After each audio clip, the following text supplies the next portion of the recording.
Do not confuse this with treatment or mental health advice or direction. Nothing on this podcast is made to supplement or supersede the relationship and direction of your mental health caretakers. Although David Kozlowski is a licensed marriage and family therapist, he is not functioning as a certified mental health professional in this environment, but same applies to any professionals who may appear on the Light the Fight podcast.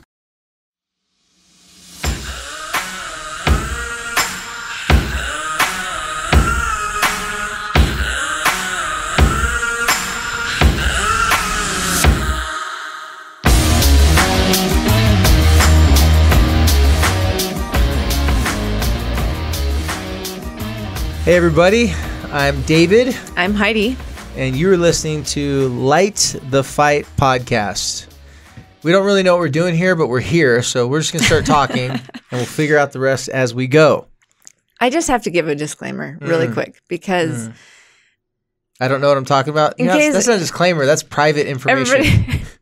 No, that's not. If you're watching on YouTube and I look a little haggard, it's because... So, you guys, we record here in actually my workshop. I have a workshop. The camera just caught me like agreeing with you when you said look a little haggard. I'm like, oh, I better stop nodding yes. I know. And so I've been working here all day and sweating, and I'm covered head to toe with sawdust. And so David always comes. He looks like, nice and presentable, and then I'm like, but I didn't have time to go back. My work doesn't require any lifting, dust, cutting, like any sweat. Yeah. So if you're watching, just know that this is just a little slice of reality. Heidi's just trying to make you feel. She's trying to make everyone just feel more comfortable. That's right. So she's like, if I look worse, everyone will feel better. I don't want anybody to. It's a win for everyone. Yeah, exactly. So there we go. I just really feel comfortable around you guys. So it's good. Especially since you don't have to see them. That's right. That's right. Well, here in Utah, we've been talking about the past couple of weeks, but, now it's happened, at least here. Kids are starting to go back to school.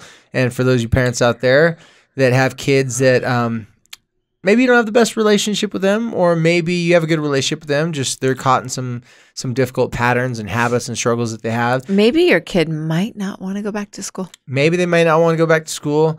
Just remember, our good friends at teencounseling.com/LTF can help you out. That's right. Teen Counseling is the premier online / face-to-face counseling that you do digitally. So when I say face-to-face, I'm referring to like a FaceTime situation. So teen counseling for 13 to 19-year-olds. If you've been having a difficult time finding a teen counselor for your teenager in your area, look no further. Just go to teencounseling.com/LTF, and that will give you a 10% discount on your first, I believe it's your first month, correct? Right, first month. LTF stands for Light the Fight, in case you're like, what? Yeah, it's not like a cool acronym that we borrowed from social media. Just, it stands for Light the Fight. But seriously, you guys, you've been hearing us talking about teen counseling. Make sure you go there. The process is fast and simple. I've joked about it, but it's very true. It costs half the amount that it costs to come see me, and you're going to get a response from someone in half the amount of time that I would even respond to an email. So go to teencounseling.com/lightthefight. Give it a try. Please let us know. Hit us up in the DMs and let us know how it works out. We've gotten such amazing positive feedback from our listeners, and it's kind of a perfect sponsorship made in heaven for us because we kind of talk about families and teens and that whole entire thing about helping them. So this is a great resource for you guys. Yeah, check that out. And as always, thank you to our community sponsor, 1-800-CONTACTS, for providing us with everything that we need to make sure that we don't get up to presentations and sound stupid. They've helped us out so much every time we speak. I'm starting to worry that they're not going to help us with community events that they have nothing to do with anymore. They've helped us with community events that they had nothing to do with, but I think they knew it'd go a lot better if their team was organizing everything. So they know what they're doing over there. So thank you guys at 1-800-CONTACTS. And they just happen to have amazing, easily accessible, and affordable contacts as well. So without further ado, let's get into it. Kids are back to school. Parents have mixed feelings. Some parents are happy for them to be gone. Some parents are stressed and worried. Where are you at, Heidi? What you got going on? I'm not going to lie. I feel relief. Last week, if you haven't listened to the episode that we talked about last week, we kind of talked about adult kids, and I do have 2 adult kids. And so, they're kind of doing their own thing. But and Connor, we've talked about this a little bit. If you're listening, you also know that Connor's been in for a while. But Capri started today, and she woke up. She needed me to wake her up at 5:30 a.m. so she could curl her hair. So it's real. Like, we're really in there. Yeah. I can remember the ages from 8th, 9th, and 10th grade. That was the time that I spent the most time on my hair. So she's just following right in my footsteps. And actually, she was pretty excited to go back. She was pretty excited. Sorry, I didn't mean to cut you off. No, I was just saying I'm thankful because she is pretty excited, although I have gotten the phone call already. I hate this teacher and this teacher. I need you to call, and I need you to get me out of those classes. So I'm going to have to do a little more. We got to do a little more, have a little more conversation. You should go to these parenting workshops from Light the Fight, Parenting Influence. They'll teach you how to handle that. Okay. Or listen to some of the episodes that you've been on. Okay. It'll help you handle that situation. No, I was going to say about the middle school pictures. I don't know if it's just the girls in my life, the friends of mine. Every time I hear a girl talk about their school pictures from middle school, it's never usually followed up with "I looked amazing." It was like, I get the braces, the awkward acne. It just seems like such a weird development, awkward stage for a lot of girls. And I've always heard women refer to those pictures as not their shining moments. I don't know if it's like that anymore. Like, I look around at these girls that are Capri's age, and they look so much older. They're better copiers. They know how to copy a lot better. Well, they have more access to. They actually don't look awkward. They can do a YouTube video how to not look awkward, and someone that used to be awkward could teach them how to not be like them. Right. I mean, these girls are way cooler. A lot of hacks to kind of overcome the awkward phase. So, but you don't get to. You might look good, but you don't get to skip like not understanding math. You don't get to skip getting left out of the friend group. You don't get to skip. Just acne. You don't get to skip acne. Teachers that you don't like. Yeah. So awkward growth spurts. You don't get to skip that. Right. Or no growth spurt. You want to hear a funny growth spurt or lack of growth spurt story for me? 5'6", my freshman year of high school, wore a size 13 shoe. And the reason I'm telling you this, you're like a puppy. You're like the reason I'm telling you this, it was a joke. For the whole entire year, I would be running like I played basketball. And if you guys know what a fast break is, like someone steals the ball, they throw it up the court, and I'd take off and run for a fast break, and I'd see the ball come to my head, and all of a sudden I'd just trip and just like start running downhill face first into the floor. And I tripped so many times over my feet that year. I thought I'm going to be like 6'5", 6'6". Like, nah, I'm just 6 foot. Just never quite panned out. So I always tell people I'm Polynesian from the ankles down. It's the only thing. I should add a bigger frame based on that, but nah. Ankles down is the only Polynesian part of me. That's a pretty good one. Yeah. It's awkward time. It is pretty like you got the boys who aren't growing. Yeah. And the girls who are super tall. The boys like me that didn't even need deodorant in 9th grade because they didn't even there's nothing going on in the armpit, it's just there. You probably should have worn it anyway. I probably should have. Just saying, your mom probably was like, it stinks in here. Yeah, there's no axe back there for me to get drenched and just over fogged up with all those weird scents of axe. You spent some time at Hillcrest High School this week? Yeah. Speaking of high schoolers in that time of year, I was fortunate enough to go to talk to what's called the Hope Squad at Hillcrest High School. Is Hope Squad a Utah thing? Yeah, I don't know that they may have branched out to a couple other states, but I know it started here. I know it was founded, started here in Utah, and it's been going for, I want to say like 7-8 years, I think. But anyways, one of my good friends, she's in charge. I believe she's in charge or is one of the head people of running the Hope Squad there. She used to run at the other school she used to be at. She's a school counselor. And she's great at what she does. And so she had me come talk to the kids, kind of get them ready for the school year. And I gave them a little bit of a challenge to not a little bit challenged. I challenge them to do the statements versus questions and send me back some direct messages. And for everyone that sends me back a direct message of how they're able to use that in some experiences. Wait a minute. Like I always do. This, like, kids are supposed to use statements versus questions These too? are kids on the Hope Squad. Oh, the Hope Squad kids. The Not regular kids. Yeah, Not so regular kids. I should explain this. The regular kids that I counsel, they start whipping this on their parents. Like, they start my using it on kids their, whip it on me. That's for sure. Yeah. Statements, Mom. Yeah. Statements. Well, they also start doing it with their parents because they realize it helps break the ice with their parents too.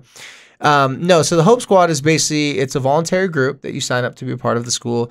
And the purpose of it was to bring together peer advocates and peer support for when people are going through difficult times. So it's really, I don't want to say it's their job, but it's their initiative. These kids learn about how to reach out to other kids and if someone is going through a difficult time, how to reach out to the counselor, the teacher, basically be that liaison, a person of the same age that, most people know teens will open up to their own peers about a lot more things.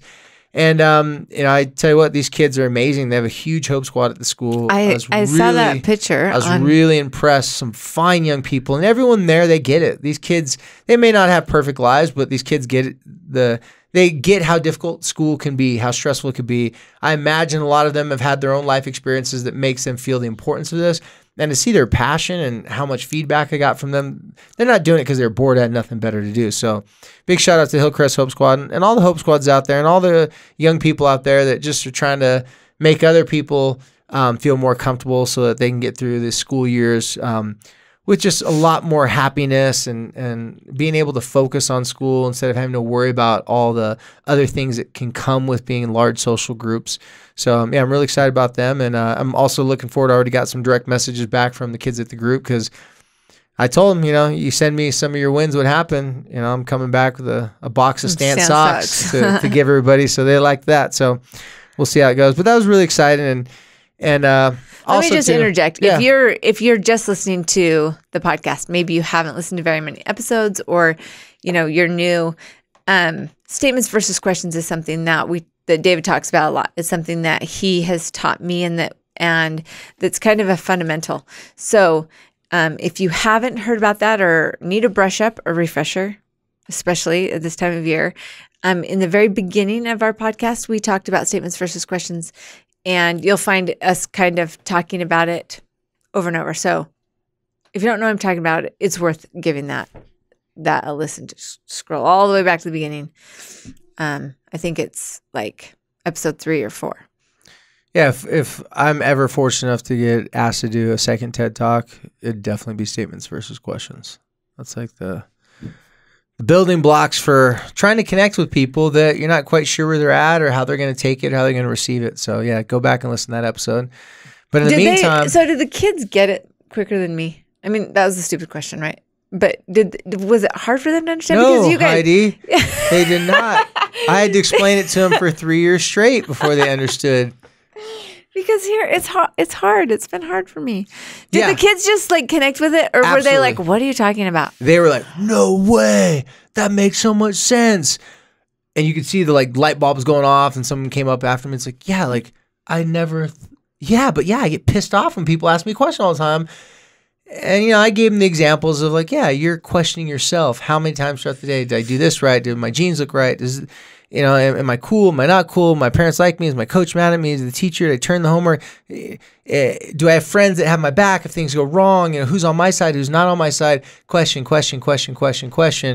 And so when they heard that, man, one more question by a person that you've been hearing questions your whole entire life. It might just be like this straw on the camel's back. It's more than the straw that break the camel's back. For a lot of people, they share it's more like the big metal beam that broke their back. It's like they're not taking any more of this. So I just want to validate you parents out there that that you're supposed to be making a statement, and you pull up in your car, you pick up your kids, and you're like,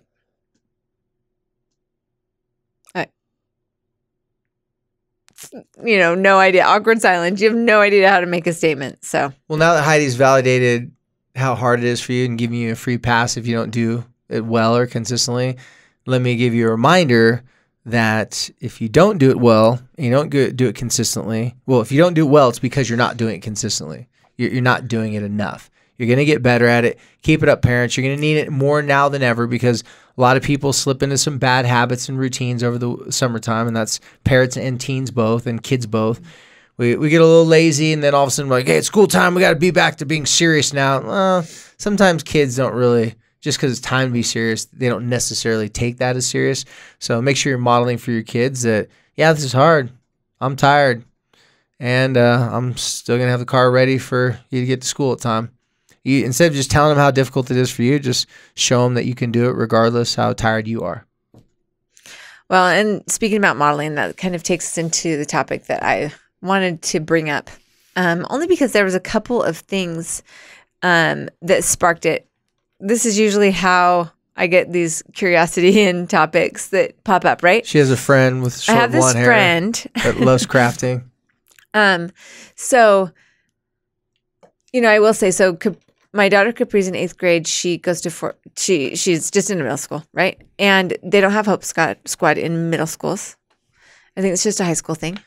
My daughter said the other day that they have a little Hope Squad thing in her elementary, so I got to check into that. So Capri's it's probably on different versions of it. Capri's on like this kindness crew type thing, and so they have kids that wear special shirts, and they're established as like as a friend, as somebody that you can approach no matter what. And so like Capri was at the middle school the Monday was just the 7th grade, and then everybody else came on Tuesday, so Capri was kind of there helping. Anyway, my point is that I think that it's been really good for her to like be called out as somebody, like she kind of has this t-shirt. She kind of has this badge that gives her permission to be kind even to kids who are weird or not like her or like different than her friend group, whatever. And I bring this up because I think that Capri, honestly, she has a heart of gold, and she really would be nice to anyone. Yeah. But sometimes when you get into this situation where all of your friends are there, you're not really sure how to handle it. In fact, I think Capri was really worried about we had this foreign exchange student staying with us, and I think she was like, I don't think my friends are going to like her. I don't want to, she was just kind of nervous and not sure how to do that. And yet when she put on that t-shirt, like all of a sudden she was like an official nice person, and niceness, engage, officially like people were expecting her. She had this permission to be nice to everyone. Kind of like someone putting on their outfit before they start their customer service job. It's like you get in the role and you just go for it. And then nobody like judges you or wonders why you're being nice to people because you're like, this is my job, or, whatever. Yeah. I bring this up because I think that not just middle schoolers and not just elementary kids, I think as an adult, and you guys, if you don't look around at people and do your people watching thing and think and kind of do that like spot judging and, I probably shouldn't be wearing those pants, or did you look in the mirror when you left, or, just like all that stuff. I'm sorry, but it is just, there's a human nature element to it, right? The thing that I wanted to talk about today, and I think that I'm learning how very important it is for me as a parent to really take a hard look at where I am in showing tolerance and not voicing judgment and not voicing criticism about people around me. I think there's a couple things that our kids pick up on. Like, oh, my mom doesn't like this and this. And they know, right? Because we talk about it, or we joke about it, or we poke fun about that. And I think I specifically want to bring up the importance of reaching outside your own friend group, outside the people that you look like and talk like, and extend yourself. Number one, because I think that your kids don't have the same stigmas that you have, whether that's gender biases or racial biases or even like LGBT issues.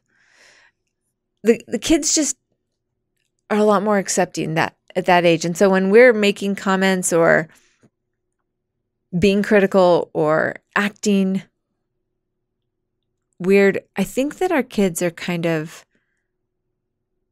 not understanding that totally, like, Mom, it's not a big deal, or, whatever.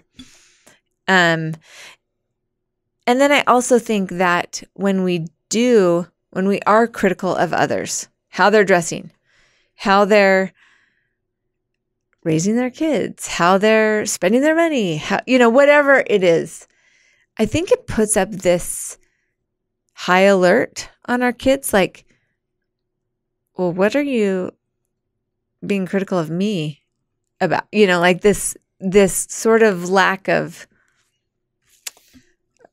it could be, I think, threatening to trust. No. And there's also, too, your kids are paying attention and listening to you to see how you handle situations and certain people. And certain people may look so outrageously different that it's going to get attention even from a little kid, from parents, and you're going to look. And looking at someone, isn't a crime. You sneeze? It's gone. Okay. It's looking at someone isn't a crime. Looking at them with, skeptical hippo eyes, if you think that they're a dangerous person, that's not a crime.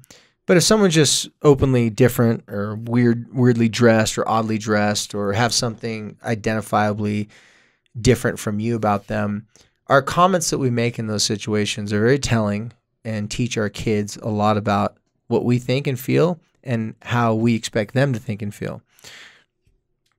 I don't know how many times this happened, but it's been quite a few. The two most common ones that I found here since I've been counseling in Utah have to do with religion and sexual orientation, where, again, I can't give you a number, but a lot of times I'd have a teenager come into me and say that they have some really pretty tough criticism of the religion. And the dominant religion here, if you've been living under a rock the rest of your whole life, Utah is really known for Catholicism. New York is known for Mormons. Okay, just want to let you guys know that. New York, that's the Mormon capital of the world. This guy. Las Vegas, it's just a hippie commune, just a bunch of feelings and healing, and it's a joke, guys. Okay. But religion and sexual orientation are two of the things. So let me just paint a scenario for you. So let's say a young man comes into my office. We're counseling, we're talking. He has harsh feelings about the church or is confused about the church. And then he goes, but I can't tell my parents how I feel because they'll kill me or they'll disown me. And it's usually very dun, dun, dun, dun. And I go, really? Why would you think that? Well, then they give me examples of they've heard their parents say things when other people have left the church. Maybe it's somebody that they know. Maybe it's a family member. A family member. And they say, oh, well, we're praying for them. I'm so worried about that person. And a number of times the teenager will be in the mindset of, well, I know that person. That person's a good person. That's Auntie Sue. She's really nice to me. Why are you so worried and praying about Auntie Sue? She's doing because just fine. She's choosing not to go to church. She seems on the outside to be doing just fine. Now, maybe the parents say like, oh, we know more than that. But you'll hear these kids would say they'd hear things of a very negative nature. Like if you're not a part of the religion, something's wrong. They're worried about you. And then the sexual orientation one, I've had a handful of young people come to me and confide that they believed that they were, when I say believe, meaning it's their story they're telling me. I'm not telling them they are or they're not. They told me that they associated with, not associated, but related to being either identified. Identified. I don't know why I'm losing my language right now. They identified with being either lesbian, gay, transgender, what have you, bisexual. And at those moments, they'd say, I can't tell my parents because, and it was always a similar story. Because I heard what they said about gay people when the voting and elections are going on, and they'd say this, and they can't go to heaven. Like, and a lot of those things, the parents, when I talk to the parents are like, well, I didn't mean it like that. You know, there's so much because stuff just gets exactly. said. So many things are being said that aren't running through a filter. And I'll tell you why. Our parents didn't have much of a filter. The old generation didn't have to have much of a filter because you're pretty insulated with your group of people. You know, God rest my father's soul. He's passed away now. And for those of you who follow the podcast, is my adopted grandfather. There's no biological relationship. My last name's Kozlowski, which is Polish. I don't have 1% of Polish in me, according to AncestryDNA.com. But I remember the first time I brought one of my black friends home, and I was in late, probably like 5th or 6th grade. There's a kid moved down the street. Black kid, my good buddy Kiwan. What up, Kiwan? If you're listening, he's got kids, so I'll tell him to listen to this episode. Give him a text. Yeah. So I brought my friend over. He and I were playing basketball outside in the park, like every day all summer. Like we were like getting close buddies, and we came in. Well, my dad was never home during the day, and he came home one time for some reason. And my friend and I were just sitting at the table, and he walked in, had this look on his face, like I'm like, hey, Dad, it's my friend Kiwan. Like just wouldn't say hi to him, wouldn't talk to him, anything. And then later on that night at dinner, my dad was like, why'd you bring that black kid over here? And I'm like, black, like there wasn't a lot of black people where I was from, so I was more curious, but I didn't even think anything about it. You know, when you're a young mind, right, you're like, this is a kid for me to play basketball with, and he's good, so he and I are challenging each other. Like we're going at it with each other. And I remember him saying, you know, some racial slurs, and I was like, Dad, I'm like, I'd never ever heard him talk like that. Well, I found out that creates like a defensive,ness and that drives a wedge. And then he starts saying, well, I don't trust him at my house. What if he's going to steal something? I was like, where's all this coming from? Like, right. Now, granted, you know, he passed away 2 years ago, and he was 86 when he passed away. So, you know, there's a significant age gap between he and I. He's old enough to be my grandfather, like I said. Well, later on, I found out as I got older, and I'd asked him some questions, like, why did you act that way against? Because, by the way, Kiwan went to high school with me, ended up coming to my house all the time, became a good friend of mine. It was never an issue, but I always wondered, why did you say that in the very beginning? Like, and he told me, he goes, well, you got to understand where I came from. I'm from New Jersey. We were raised in an all Polish neighborhood. To get to school, I'd have to go through the Italian neighborhood, the black neighborhood, a Puerto Rican neighborhood. Like there's all these neighborhoods, and through each certain neighborhoods you had to run through, because basically he said he used to have to jump from building to building top, and he'd been jumped and beat up going through the black neighborhood a number of times, and through the Puerto Rican neighborhood. So he is really, Puerto Ricans look too much like Mexicans, and black people was like, no, I've had bad experience. So he formed a total like belief about a culture, about a people based upon those small instances, but they were traumatic for him. And he was scared every time. And it was very difficult. So he had this, worry. Now, as we got older, when he was in a better place, he started to realize that it was not even necessary. Like that was absurd to think that way. But at the time when he was saying it out loud, I didn't understand what his experiences were. And all I heard was, oh, I can't ever bring a black friend over again. And I did not like that, because my friend did nothing to me. Mm-hmm. He was good. But Kiwan was the coolest, most social kid at our school. Like that was the kid that everybody's like, Kiwan, what's that? Like he did not fit any stereotype of anything whatsoever. Smart, went to college, great athlete. Just everybody loved Kiwan, right? So the point I'm trying to make is that I'm so glad that I didn't let that change my perspective. But what it did is it drove a wedge between me and my dad, because that was about the same time where my dad started everything that I liked that for some reason he had resistance to. He was very vocal and out loud, open about discrediting it, dismissing it, and saying negative things about it. And my mom too. And a lot of times they'd say these things out loud. It'd be gay people, this and that. They weren't prejudiced towards anyone. They never acted like that. But behind closed doors, they would say things, and then it made me think, oh, so what you say out in public is what you say, but behind closed doors is how you really feel. Now, as an adult, I've realized how they said this behind closed doors, that wasn't really how they really felt, because they had friends of other cultures stuff. They would never say that to those people, but they left like this little reserve of anger and frustration, but it always came out when they were trying to have me do something that they didn't want me to do, or if they got loose-lipped, and just like got angry and mad about someone and said things. I don't believe in any way, shape, or form that they were actually racist because they didn't do any acts against anyone and then didn't do anything that made me think that. But some of those comments, I'm like, those are some kind of racist comments, Dad. Like, what the heck's going on? We see this happen so often, like I said, in my practice, and that's the reason why Heidi and I want to bring this up. When we talk about modeling, we have no idea how often they're listening. What are they paying attention to? These kids that came to me and said that they felt that they identified with being LGBTQ, this was not a conversation I could say, okay, come into the session next week with your parents. We'll just talk about it to them. They were like, David, you can't make me tell them this. And I'm not going to tell them this unless I'm ready. And of course, I'm like, of course not. Like, I'm not, that wasn't, they weren't in danger of their life. It wasn't something that, and they weren't even quite, it was just, they're trying to figure this whole thing out. But getting back to what we talked about, too often parents come to me and they tell me, why does my kid have so much resentment towards me? Why are they so against me? Why do they feel they're pitting me like enemies? Is because this sets the stage long before the major confrontations. If you are trying to talk negatively about someone that your child is dating, it will do the same thing. And here's what it's going to do. People are going to protect the people they feel that are being marginalized, that they have a relationship with. Mm-hmm. People are going to take it upon themselves, teenagers specifically, their loyalty to their friend groups.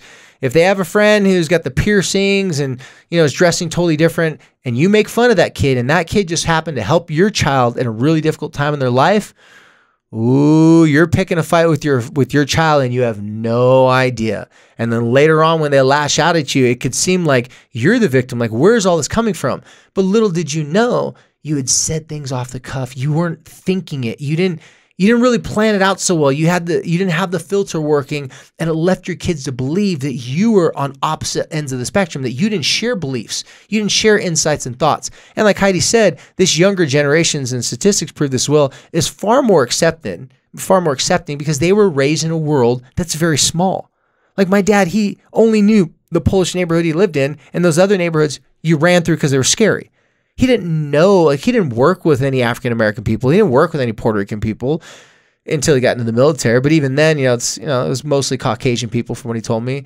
So I want to have this conversation. Heidi, what are some of the thoughts you're having as we talk about this? Because I know you see this as well. And you said even before that you've made this mistake. You've said things, not necessarily the racist nature, but you've said things, out loud about commenting about how a certain person looks or dresses, not knowing that your child is paying attention and wondering, gosh, like, why are you being so critical of that person, Mom? Like, aren't we supposed to love people? Right. So it's these two messages that we're really discussing, this message of love and acceptance. And then there's this other message that seems very hypocritical, a lot of hypocrisy of how can we be teaching, this is from a teenage perspective, how can my parents and religion and all these things be teaching such, acceptance. However, but in these certain situations, it's different. Mm-hmm. Well, and it is interesting to me that you talk about the two things. So you talk about religion. Those are the two main ones that are huge. There's a lot of small ones that happen as well. Right. You talk about religion. So from my perspective, religion and all the things that are around it, because I happen to be a member of the Church of Jesus Christ of Latter-day Saints, right? That's the culture that I participate in. And what I realized, and you talk about the LGBT community, and traditionally there's this stigma that has been formed. It just is, and I realized that maybe me not figuring out how I feel personally, not whatever might be a reflection of my religion or a reflection of my parents or my upbringing or whatever, that I needed to do some work about how I felt about the LGBT situation, how I felt about body image issues, how I felt about race issues or whatever. And then I needed to nurture and share my opinion with my kids so that I think that there's this camp of kids who adopt your philosophy. So like if I was going to be harsh and not accepting, or if you're a hardcore Republican or Democrat, they may just adopt it because that's what they know. Then you've got the group of kids that are like, they're going to question be it opposite because of, no matter what you do. Yeah. And I kind of have, I've made this decision that I want my kids to know that I love everyone, that I don't care what their political views are, what their social views are, what their sexual orientation is, what their race is. And that's probably, you go around in your life and you think to yourself, well, I shouldn't have to like tell people how I feel about this, or I don't want to, I don't have a bumper sticker. I'm not flying any flags or whatever. But I think that it's necessary to have this conversation with your kids. Hey, I want you to know, I really just respect people's place.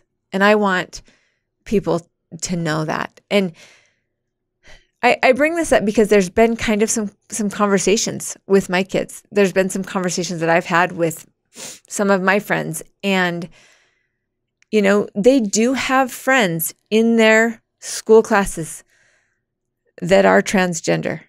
There are openly gay and bisexual kids that they interact with, and they might not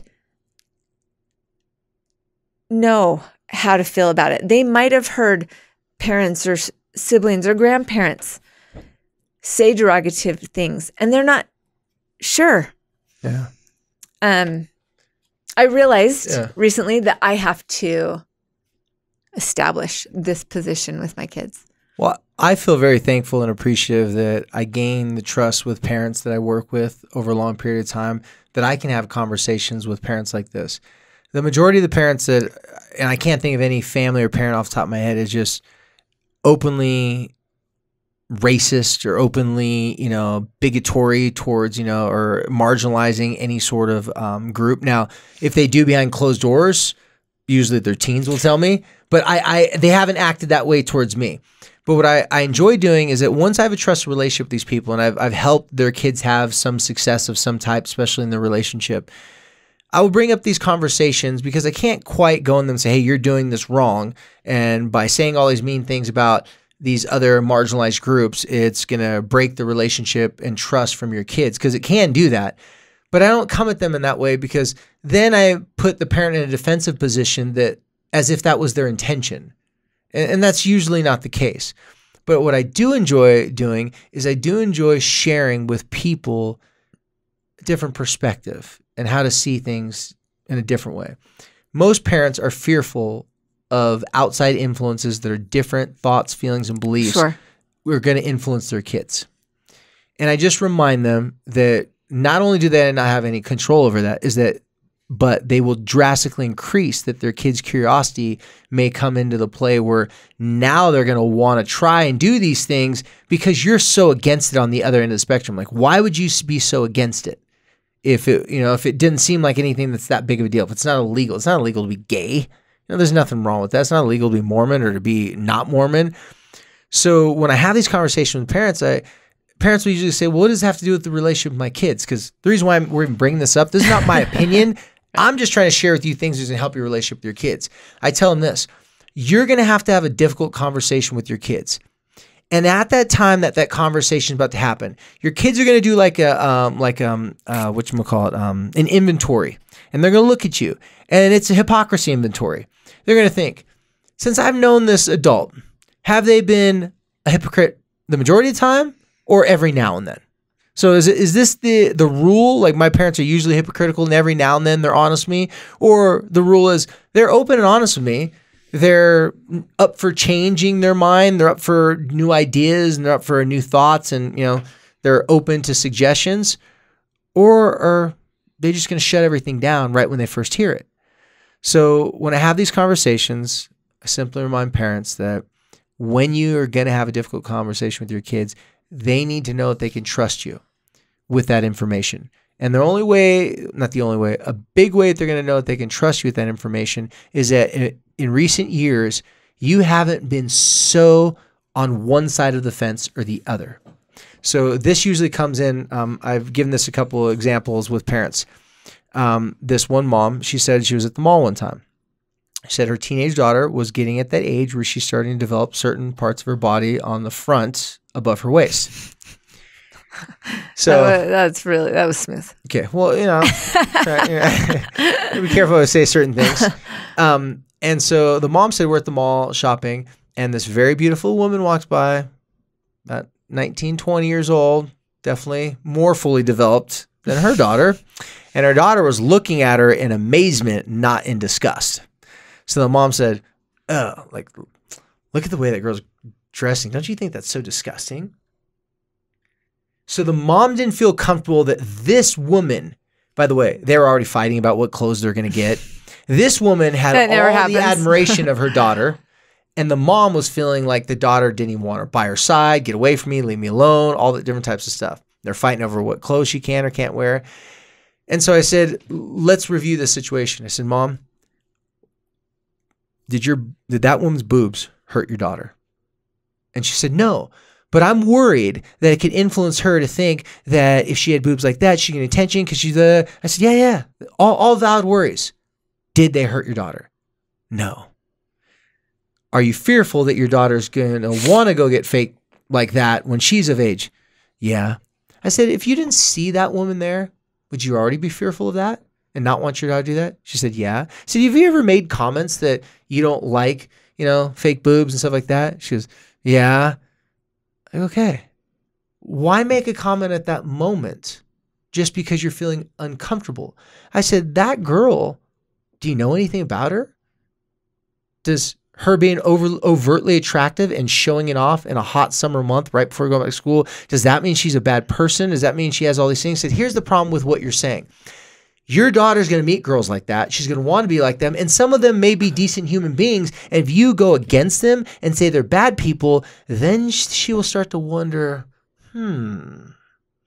this person I trust over here, and my mom I'm not so sure about sometimes because it's just her job to love me. I don't know if I can believe her when the chips are really on the table. This is not a stretch of the imagination. This is a constant, what's going on. So at the end of the conversation with mom, she goes, well, how should I have handled that? I said, the best thing to do is to not say anything because that's going to happen regardless whether you're there or not. You just happen to see it. So there's no point of commenting on it. 2, if your daughter asks you, because her daughter would test her, he goes, Mom, what do you think about this style, these clothes? Do you think these girls look cute, this and that? And the mom was always trying to get her away from certain things. Instead, I said, so you could say something like this when your daughter asks you, what do you think about this type of this type of top or whatever, instead of saying, well, it only look good if you had fake what, because the mom would make little jabs, right? And so instead of saying those things, like to share your opinion, just say, hey, I'm not against someone that has fake this, and I don't think you're beautiful if you have it. I don't think you're not beautiful if you don't have it. I just want you to feel good about yourself, sweetheart. So what you're doing is you're just focusing, I support you, I support you, I support you. There's a lot of parents that by the 3rd tattoo their kid got, they started to realize, why am I keep on bringing up that they don't like tattoos? It's just let it go. Like that ship sailed. Like there's no point except to continually stir up resentment in a relationship, to overtly say negative things about things that your kids are considering liking. Instead, you should do the opposite. You say, hey, that tattoo looks really, really great. I don't blame people that want to get tattoos. Sounds like, some people are really into that. That's it. You're not saying you're for it. You're not saying you're against it. Same thing with this one family. This one young man came to me a number of years ago, said that he was gay. We had this agreement that, when he was ready, he was going to tell his parents. He wanted to tell them, but just not until he was ready. And he said, same thing, his parents had said so many negative, gays this, gays that, and had so much negative stuff. He said, I could never talk to him about it. Well, the day came when we talked to him about it. But I'd have many of these conversations with the parents first. The parents had a suspicion that was a secret he's holding. And I told them, I said, if you try to pull this secret out of him, you fired me. You just told me, sorry, Dave, we don't need your help. We're going to take care of this because we know what we're doing. Luckily, they didn't take that approach. When the time was right, this young man shared this with his parents. They hugged him, they cried him, but it took them about a year or so before they were ready to hear what he had to say. Their own natural prejudice, their own natural fears and worries, they were able to talk out with me individually to sort those out. Because at the end of the day, if they were to choose their kid being alive or their kid being gay, which one do you think they chose every single time? And unfortunately for this family, they had a handful of times where they had to make that decision if they're going to support him being gay. Even before he told them he was suicidal and he was struggling. So they're at a very pivotal time. I'm so glad that they didn't push the whole entire he has to be like us, act like us, look like us, come to church like us, because that was not a place for him to be at that particular moment. Once he opened up to me, he got better. Once he eventually opened up to them, he was freed of all this burden. And then his parents started to say things like, we would have never known what it was like for families. They started to see that their kids' experience, because they had other kids, they started to see their kids' experience was very unique to teach them lessons to get rid of. See, they would have said, oh, we're not against gay people. We're not racist. They would have said, we're not any of these things. And they said some racist crap. They said some shameful things against the LGBTQ community in quiet. They wouldn't do that in public, of course, because, they're good people. But the point is private's never really all that private, especially nowadays. So, one of the things that I kind of wanted to bring up, I think a lot of parents probably could identify with this thing of, why don't you bring your friends over here? Why don't you guys come over here and I'll make some cookies and you guys can just watch a movie and it'll be fun. And, as kids, and if you think back to being a kid, you kind of knew if you brought this person over, you knew your parents wouldn't approve. Or, I dated a guy that had tattoos head to toe and that he would not wear shorts. They were on his legs and he made sure he wore pants, because it was like, that would be an immediate, like, you're not dating my daughter. And so here's the question I want to pose to you. Let's say that you're a parent who, not necessarily intentionally, but just kind of by the nature of how things roll, your kids might not feel like you would be very cool when you brought kids home that maybe had piercings or tats or whatever. If you're that parent, you've probably shared some harsh opinions and you probably haven't come across like you're not really open to change your opinions at all. But maybe you notice that your child has friends like that. And so they don't want to bring their friends over because they don't want you to judge them or whatever. Let's talk about, just as we kind of end, how can a parent in that situation make some adjustments? Well, I'm glad you asked, Heidi, because now is the perfect time of the year to do that when they're going back to school. If your kids are getting older, not younger, they're going to be experiencing an exposure to a lot more diversity than they ever did before. And it may not be an ethnic race diversity. It may be likes diversity. Kids dressing in all different types of, hobbies, interests. Kids coming from really different types of families. Different types of families, So this is the best time of year. And this is very similar to a lot of the suggestions I give. One, you're going to go first. So here's how you set it up. If you're a parent that you've been guilty of having some harsh opinions and maybe said some difficult things, and usually, by the way, you listeners out there, I'm sure your kids have told you this. If your kids have ever told you that was mean or why'd you say that? Like, they're my friend. I like them. Like, they're nice. Like, yeah, but I don't know. There's just something about them. I don't know. Like, rah. So if you've been guilty of that, that's what you start with. You say, hey, listen, I want this new school year to be great for you.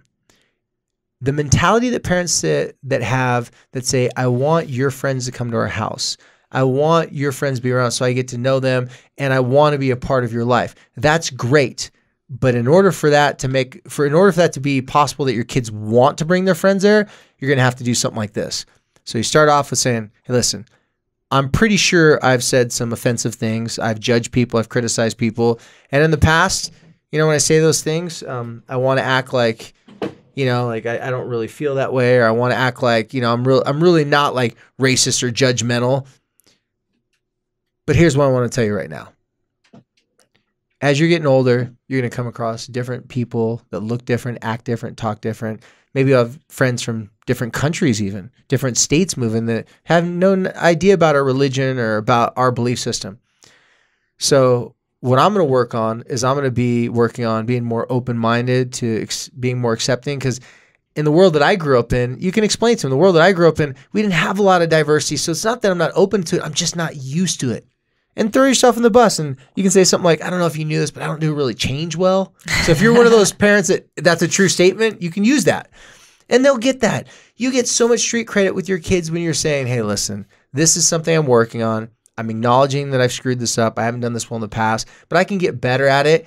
So I just want to let you know, if there's friends throughout the year that in the past you would have thought like, oh, there's no way my parent would ever let me have them come hang out or bring over. It's like, it's an open door policy. What we're going to do is we're going to judge people by their behavior, not by their race, by their sexual orientation or anything like that. You're just going to make, hey, love is our social religion. Like, we may have our actual religion over here, which may be Mormonism, Catholicism, but love is our family's religion for our community, for our neighbors.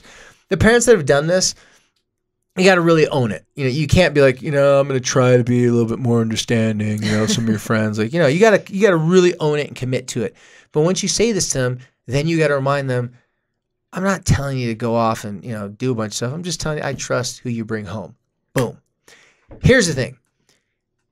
Your kids don't even know who they're bringing home half the time, but wouldn't you rather bring them home than go to their home? See, this is where I always win these debates with parents. They will sit there and go, well, they got tattoos, they got piercings. I'm like, your kid's going to hang out with them behind your back. Remember what you did when you were 16? Well, that was different. My parents were never around. I'm like, okay, whatever. They're still kids. It's still, some things are still the same. You go hard in the paint and say, I'm against this. They're going to go, what would it be like if I did it? They're going to get curious. So instead, you invite. Let your kids bring kids over and let your kids experience different things with relationships and let them determine, regardless of what race this kid is, regardless of what religion or sexual orientation he is, I like them based upon their merits of our experiences, how they treat me. It has really little to do with what band they like or what interest they have outside of, our schoolwork. Use that as your go-to approach in addressing that. That way, when they do bring friends over and there is an issue or something you're worried and concerned about, you can start off with, hey, I don't know if you'll give me credit for this, but I think I'm doing a lot better job at being more like understanding with your friends. If I'm not doing that, or if I say something that seems like I'm being like stubborn or ignorant, whatever, please call me out on it. Just do it off to the side, not in front of your friends. So model for them to don't indict someone. Don't call them out and say, come here. Why'd you bring that kid over here? I don't know who they are. Your kids are going to like get in a moment, a conversation. They meet someone at school and all of a sudden they're best friends by fourth period. Like, they're just like, oh my gosh, we're best friends. I love you too. And the guys are like, what's up, bro? Let's go hang out. Oh, they're like my best friend. They're telling everybody your best friend. The parents are sitting here trying to make sense of it. You know each other for 3 periods. You don't know anything about this kid. So the parents' signals get all worried and the parent starts looking suspicious at the kid. Going, what's going on? Parents, get into character.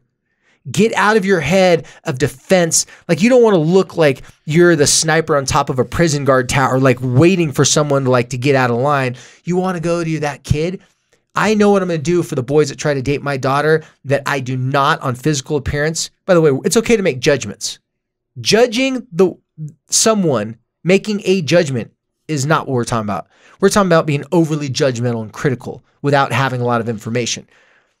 But once someone comes over to my house that I want my daughter to hang out with, I'm using my daughter as an example, the first thing I'm going to do is I'm going to make them feel comfortable in my house. I'm going to make them feel like, hey, what's up, man? Anything you want, we got you, la, la, la. And that way, if they step out of line or act stupid, then I'm like, whoa, hey, come here, little Johnny. Hey, man, remember when I first met? We were cool, right? I talked to you. You can have anything in my house, but that doesn't mean you go take it and go walk out front with it. You come ask me, are we cool? Yeah. I'm sorry, Mr. Kozlowski. Oh, no, that's all right. No need to apologize. Just making sure we're on the same page because, I'm not going to judge you. Yeah, you got some, some different earrings in your ear. Your hair's dressed different, stuff like that. But the way I look at it, that's just your style. That's just you. Well, this is me. If you want something from my house, you don't borrow it without asking. We good? Cool. See you later. What you do is you just address every one thing comes up instead of speculating about all the things that could come from that one kid.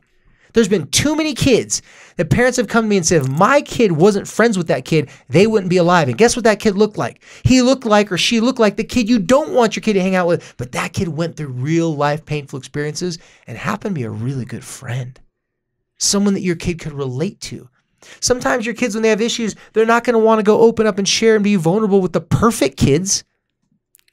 Right. Because that's fearful socially. That's like, oh, I'm going to open up all my dirty laundry to the kids who potentially could have the influence to make me look bad. It's easier to practice a couple really difficult life experiences with the kids who have already been there, done that. Like, oh, they're not going to judge me. They're already a hot mess. So don't be surprised if they bring home, as some parents like to call it, stray teenagers. Right. Okay. Well, and here's the thing is I think that a lot of us can relate, like when we're in a workplace environment or when we're in certain places, like we have to be politically correct, right? Or we get called out, we get busted. And so it's like this obligation maybe to not make certain comments or, you'll get in trouble or whatever. I think that I just sort of wanted to bring this up because if you want a more trusted relationship with your child, being tolerant of everybody, extending the benefit of the doubt, and being loving and accepting and smiling at looking people in the eye, that is going to be, your kids are going to be watching. Yeah. They're going to be watching. And I think in our kind of day and age, it's been like, well, I can't say that at work because, I'll get turned in or, whatever. That approach is very, I have to avoid the problem. I don't want to be engaged with this problem. So I got to avoid these certain types of conversations and talking this way. But when it comes to your intimate relationships with your kids, you need to be ahead of this. You need to acknowledge that this is something that maybe you're a parent that doesn't do this at all. You still can go to your kids and say, listen, just want to let you know, if you meet new people, whether you think we'd like them or not, let's give people a chance. Let's give people a shot. I'm going to judge people on, their character and how they behave. You just tell them what you're going to do and they start to go, yeah, I'm going to do the same thing too. Because that just seems like the very positive, happy thing to do. But also too, the only way to break stigmas, the only way to break outside of these gross generalizations, because it's so easy for people to put someone in a category and say, all right, they're black or they're gay or they're Mormon, because it goes both ways. Sure. But to break those stigmas, we're going to need to be able to have people who are talking beforehand about how they're going to approach certain situations versus coming from a place saying, I can't talk about this. I can't talk about this marginalized group. I can't talk about that marginalized group. Instead, it's like, hey, listen, I don't know maybe or understand this marginalized group as well. So I'm hoping that I'll be able to come across some people in these groups. And when I do, that I can form some relationships so I can get personal firsthand experience from what it's like for them. The only way someone from a marginalized group like the LGBT community or of a different race is going to open up and share with you their plight, their struggle, is they're going to have to trust that you have sincere intentions to want to get to know what their experience is like. And a great place to do that is the workplace. You will make friends at work that you wouldn't have hung out in high school. Well, your kids in high school are going to make friends now, today, like you made in work, online, in high school. They're a lot more accepting and understanding. Not saying that it's perfect. So let's model for our kids. You can have a belief system. You can have a religion. You can have political views that don't interact or don't adversely affect your day-to-day experiences working with other human beings. And might not align perfectly with everybody. Exactly. And hey, listen, if using going back to that whole boob thing, it's like, what did that girl's boobs ever do to you? Right? Well, what did that guy's race? It's like, did this guy being Chinese or black or whatever, did that hurt you? No, hopefully... Right. Hopefully he does something in his work and industry that actually benefits you. So there's so much we have to evolve as a human race, as we talk about here, and as I like to say, for us to improve and to become socially more healthy. And I think we're healthier as human beings when we have greater social competency And not everybody's going to go out there and want to read all about the LGBTQ community and about the plights of other people, but be open to relationships of other people, other walks of life. That way you can be like, oh, they dress totally different than me, and they're a person just like me. They're someone's kid. They have a kid. It's like, if I don't like to hang out with this person, it's more because we just didn't connect, not because I already made up my mind before I met them. So I wanted to mention, like I said, when Capri went to school the day before to kind of be this mentor for the 7th graders, she had to wear a shirt, and it was a special shirt that everybody in the group got. Yeah, that's cool. And it really made me think, because it allowed her to really go out, not have any barriers. And I just thought to myself, what can I do? And so I guess I want to extend this challenge or this question to you. What can you do to kind of wear a badge that says, I'm nice to everyone. I accept everybody. I'm not going to be critical of people. And what is that badge? And are you letting your kids know, look, I think that in the past, I might have said some things. Yeah. But I want you to know that, I'm cheering for everybody. And I want you to know I'm cheering for you. Well, I'm glad you said that. Thank you. You remind me of something of what happens. If you take a hard line on one of your kids' friends based solely upon outside judgment and outside appearance, now you're totally lost credibility. So what's going to happen is, let's say the kid did meet the stereotype. Let's say they look like a punk and they act like a punk. Now, your child who already believes you're against them because you've made it very vocal that you don't want them to be hanging out with them or friends with them, now that kid's behavior, even though it's out of line with your kid's behavior, and your kid may not even approve of their behavior, now that kid's behavior doesn't count as a reason why you don't want your kid to hang out with them, because you made the assumption they were bad before you got the proof.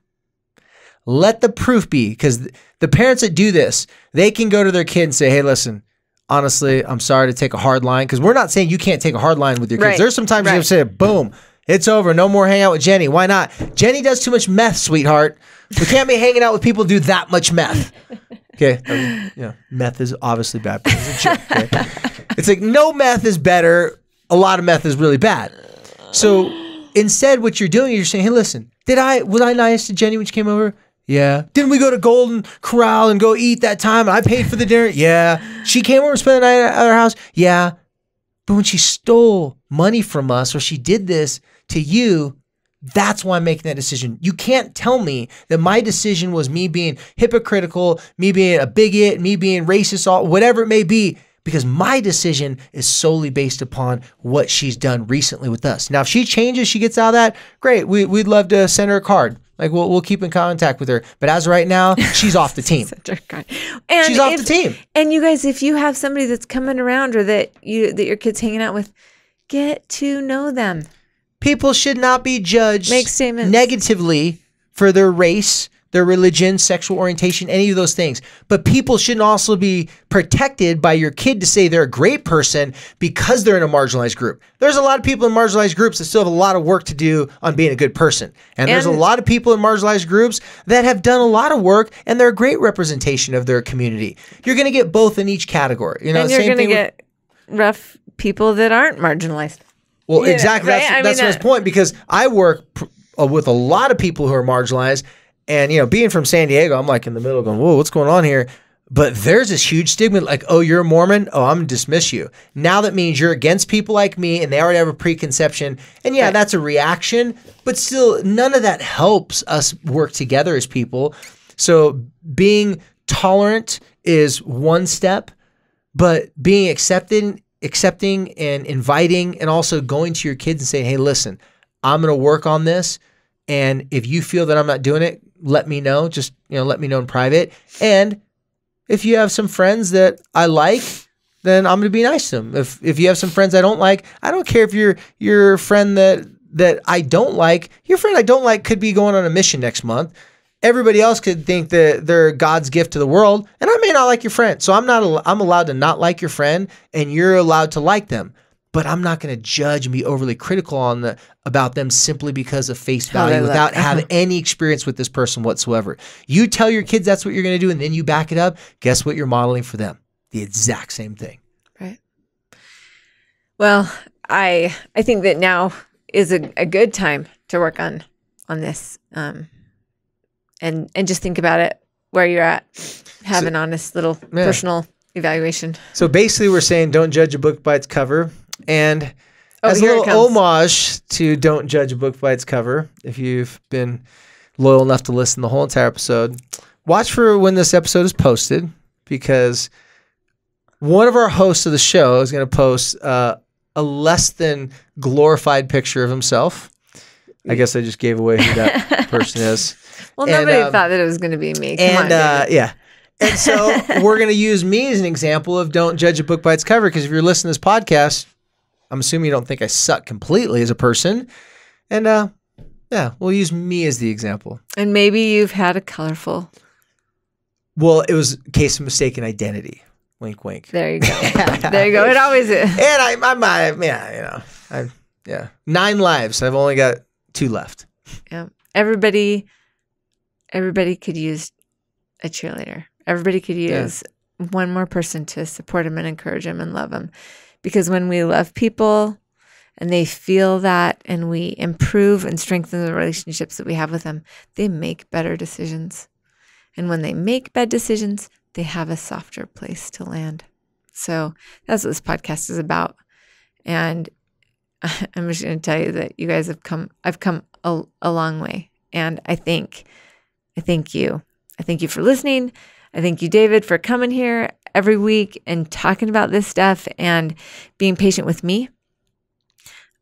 Because the only way that we grow and progress and evolve is by doing the work. And I'm really thankful for this podcast in that regard. It's helped me a lot. Well, so am I. And thanks for being nicer and not judging me so much like you used to. Well, I'm still skeptical of the surfing.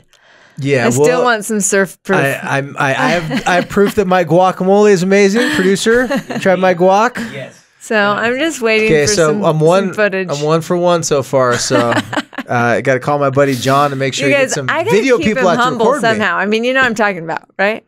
It's true. Especially when you see the photo we're about to post. Well, fortunately for you, I married a woman who is pretty much better than me at everything. So I'm reminded of my state in the pecking order. And we should mention happy anniversary. Oh, thank you guys. I appreciate It's it. And 15 years. my son's birthday, anniversary, and we got a new puppy all within the same weekend. Oh my gosh. I cannot wait to tell you guys about we got to share a picture of the new puppy. Yeah, we're gonna we'll post a picture of a puppy new kids. And actually, my puppy may or may not have his own Instagram page, because I'm not too active on social media, but when it comes to a puppy, my kids are like, He's please, Dad. so freaking cute. My kids are like, please, Dad, can we just, because they like see how Instagram works. Like, can we just make a page for him? Like, all right. So That's fair enough. yeah. So. All right, you guys, thank you for listening. As always, thanks for sharing. Thanks for spreading the word, helping us spread the word. And as always, thank you for helping us to light the fight.